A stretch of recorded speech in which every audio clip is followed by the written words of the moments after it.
Good morning all of you. मैं सुरेश कुमार आप लोगों का स्वागत करता हूं मेरे यूट्यूब चैनल पे।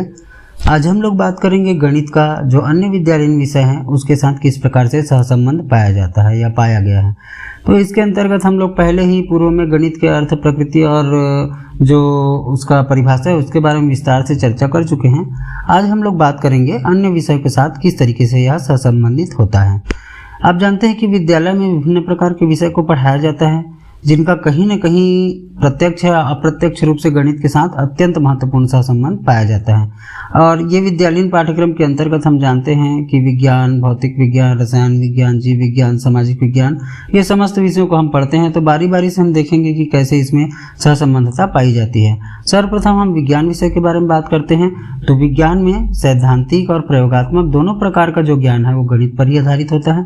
विज्ञान की विभिन्न शाखाओं जैसे भौतिकी, रसायन, जीव विज्ञान आदि में भी गणित का घनिष्ठ संबंध पाया जाता है। इस तरीके से हम कह सकते हैं कि कहीं न कहीं जो विज्ञान जो है और गणित जो है आपस में जो है घनिष्ठ सहसंबंधता दर्शाते हैं। दूसरा विषय हम बात करते हैं यहाँ पे भौतिक विज्ञान के अंतर्गत। तो भौतिक विज्ञान की लगभग संपूर्ण विषय वस्तु जो है वो गणित पर ही आधारित होती है। जिस तरीके से भौतिक विज्ञान में यथार्थता, शुद्धता, सफल मापन एवं मूल्यांकन होता है वो गणित के कारण ही संभव हो पाता है।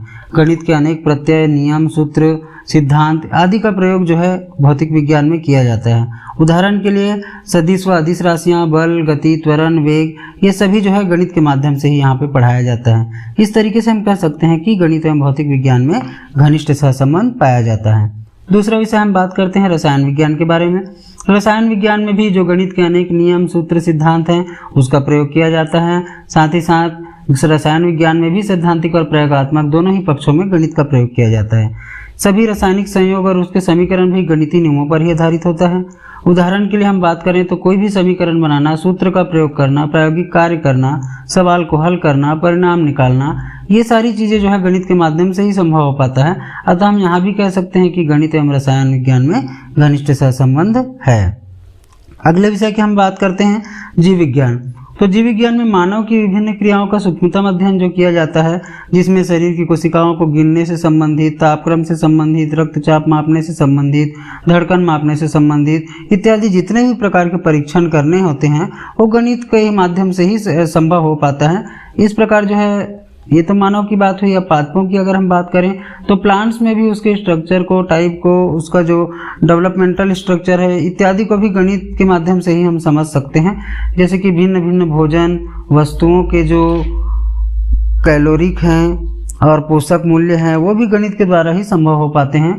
जीवों में श्वसन क्रिया की दर भी हम गणितीय रूप में ही माप ले सकते हैं। तो हम कह सकते हैं यहाँ पे कि जीव विज्ञान और गणित के बीच में सहसंबंध होता है।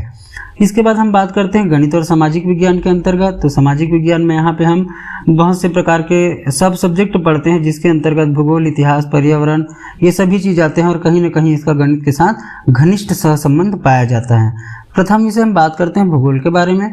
तो भूगोल का अध्ययन करने के लिए गणित का ज्ञान होना अत्यंत आवश्यक है, क्योंकि इसका ही प्रयोग हम जो है भूगोल में दूरी मापने के लिए, क्षेत्रफल ज्ञात करने के लिए, पृथ्वी का आकार, गति, तापक्रम, अक्षांश एवं देशांतर, समय, मानचित्र, पृथ्वी की दैनिक व वार्षिक गति, दिन रात, जलवायु इत्यादि के बारे में जो है हम गणित की सहायता से ही उसका जो है कैलकुलेशन कर पाते हैं। पैमाने के अनुसार रेखा चित्र बनाना, पहाड़, समुद्र, तालाब, नदी की गहराई का पता लगाना, ये सब जो है गणितीय ज्ञान पर ही आधारित होता है। तो हम यहाँ पे कह सकते हैं कि यदि आपको भूगोल का अध्ययन करना है तो आपको गणित की सामान्य जानकारी होनी आवश्यक है, क्योंकि इन दोनों में कहीं न कहीं घनिष्ठ सहसंबंध पाया जाता है। दूसरा विषय हम बात करते हैं यहाँ पे इतिहास के बारे में। तो जितने भी महान गणितज्ञ हुए हैं, लेखक हुए हैं, कवि हुए हैं, वैज्ञानिक हुए हैं, इतिहासकार हुए हैं, इनका जो जीवन इतिहास अगर हम जानने के लिए उत्सुक हैं तो कहीं न कहीं हम इस पे गणित का प्रयोग करते हैं। इनका जन्म, मृत्यु कब हुआ, विभिन्न ऐतिहासिक घटना कब घटित हुई, तिथियों को जानने के लिए गणित का ज्ञान यहाँ पे बहुत आवश्यक हो जाता है। विभिन्न प्रकार के जो आंदोलन हुए हैं, जैसे भारत में ब्रिटिश सत्ता की स्थापना हुई, पूर्व प्रधानमंत्री, राष्ट्रपति, देश के अन्य गणमान्य नागरिक का कार्यकाल, ये सब चीज़ों का जो है अध्ययन जो है हम गणित के प्रयोग के द्वारा ही करते हैं। इस हिसाब से हम कह सकते हैं कि इतिहास के साथ भी इसका सहसंबंध पाया जाता है। पर्यावरण के बारे में बात करें तो पर्यावरण जो है ऑलरेडी विज्ञान का हिस्सा है और पर्यावरण का अध्ययन करने के लिए गणित का ज्ञान होना भी अत्यंत आवश्यक है, क्योंकि हमारे देश में दिन प्रतिदिन पर्यावरण में अनेक घटनाएं घटित होती जा रही हैं। आज पर्यावरण जो है अत्यंत प्रदूषित हो चुका है, जैसे कि आप सभी को विदित है कि करंट में हम कोरोना और बर्ड फ्लू जैसे महामारी से गुजर रहे हैं और देश जो है काफ़ी वित्तीय संकट से गुजर रहा है। बहुत सारे ऐसे परेशानियां जो है आ रही हैं, फिर भी हम वापस विकास की गति में लौट रहे हैं और लगभग 1 वर्ष पश्चात ये अभी वर्तमान हालत ऐसी हुई है कि वो धीरे धीरे पटरी पर आ रही है। तो यहाँ पे जो इन सारी चीज़ों को जैसे प्रदूषण मापना या फिर वैक्सीन का कोई पर्टिकुलर प्रोसेस करना, तो जो उसके टर्म्स कंडीशन है, वो सारी चीज़ों में भी कहीं ना कहीं हम गणित का ही प्रयोग करते हैं। और एक करंट चीज़ और बता रहा हूँ, जैसे कि अभी आप देखे होंगे कि वाहनों में जो निकलने वाले धुएँ की जाँच की जाती है, फैक्ट्रियों से निकलने वाले धुएं की जांच की जाती है, तो ये सब में भी कहीं ना कहीं गणित का ही प्रयोग किया जाता है। अतः हम यहाँ पे कह सकते हैं कि ये पर्यावरण से भी सहसंबंधित है। अब हम बात करते हैं भाषा के बारे में, भाषा किस तरीके से गणित से संबंधित है। हम सबको पता है कि प्राचीन काल से ही भाषा में गणित का प्रयोग किया जाता रहा है। भारत में कई प्रकार की भाषाएं बोली जाती हैं, जिनमें हिंदी भाषा प्रमुख भाषा है जो संपूर्ण भारतवर्ष में बोली जाती है। हिंदी भाषा में भी गणित का अत्यधिक प्रयोग किया जाता है। जैसे दोहा की बात करें, चौपाई की बात करें, स्वर, व्यंजन या कोई मात्राओं को गिनने की बात करें तो यहाँ पे गणित का ही प्रयोग किया जाता है।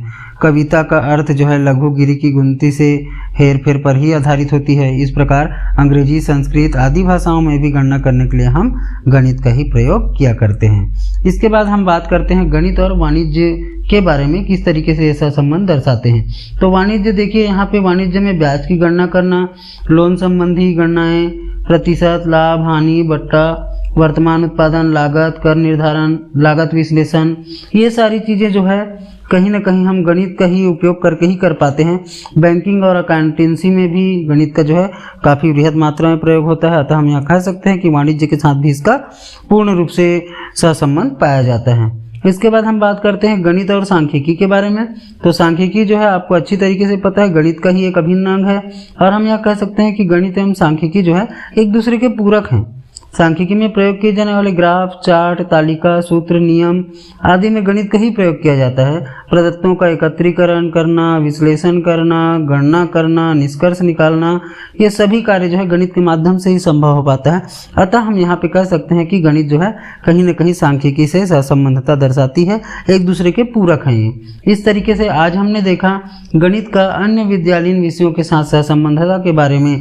आगे की कक्षा के लिए मेरे साथ ऐसे ही बने रहिए। तब तक के लिए आप लोगों का बहुत बहुत धन्यवाद। नमस्कार।